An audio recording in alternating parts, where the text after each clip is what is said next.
Think of any good situation that has recently happened in your life. You can close your eyes if you want to.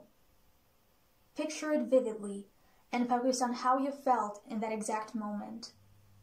What made it so joyful? As you open your eyes, notice if you're smiling, or perhaps there's warmth running through your body. You see, just having good memories does not necessarily make you happy.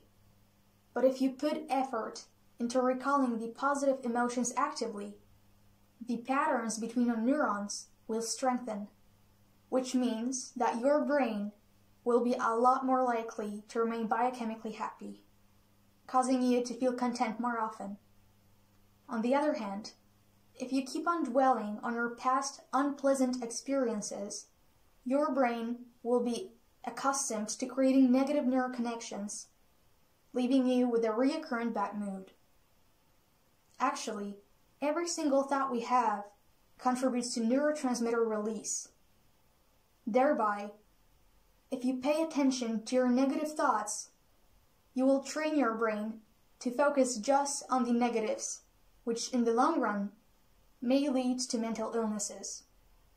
That's why I'd like to present you the idea of perceiving your mind as your own garden, where you're in control of how much you water the flowers and whether or not you take out the weeds. The flowers represent all of our favorable thoughts, and conversely the weeds portray all of our bad ones. First, let me show you how to spot the weeds and get rid of them. I want you to keep in mind that not all of our thoughts are true. In fact, the majority of them is either over-exaggerated or fictitious.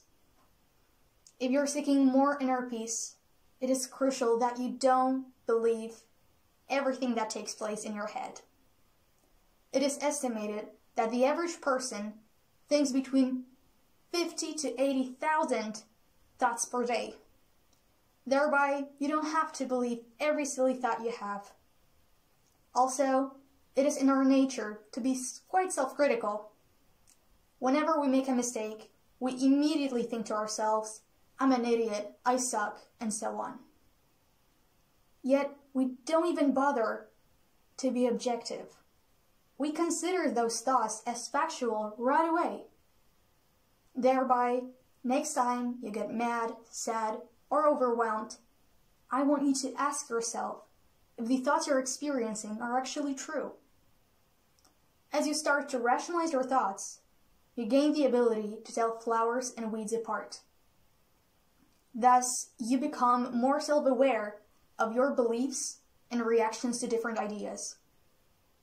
If things don't go your way, it's inevitable that your mind will be filled with frustration or sadness.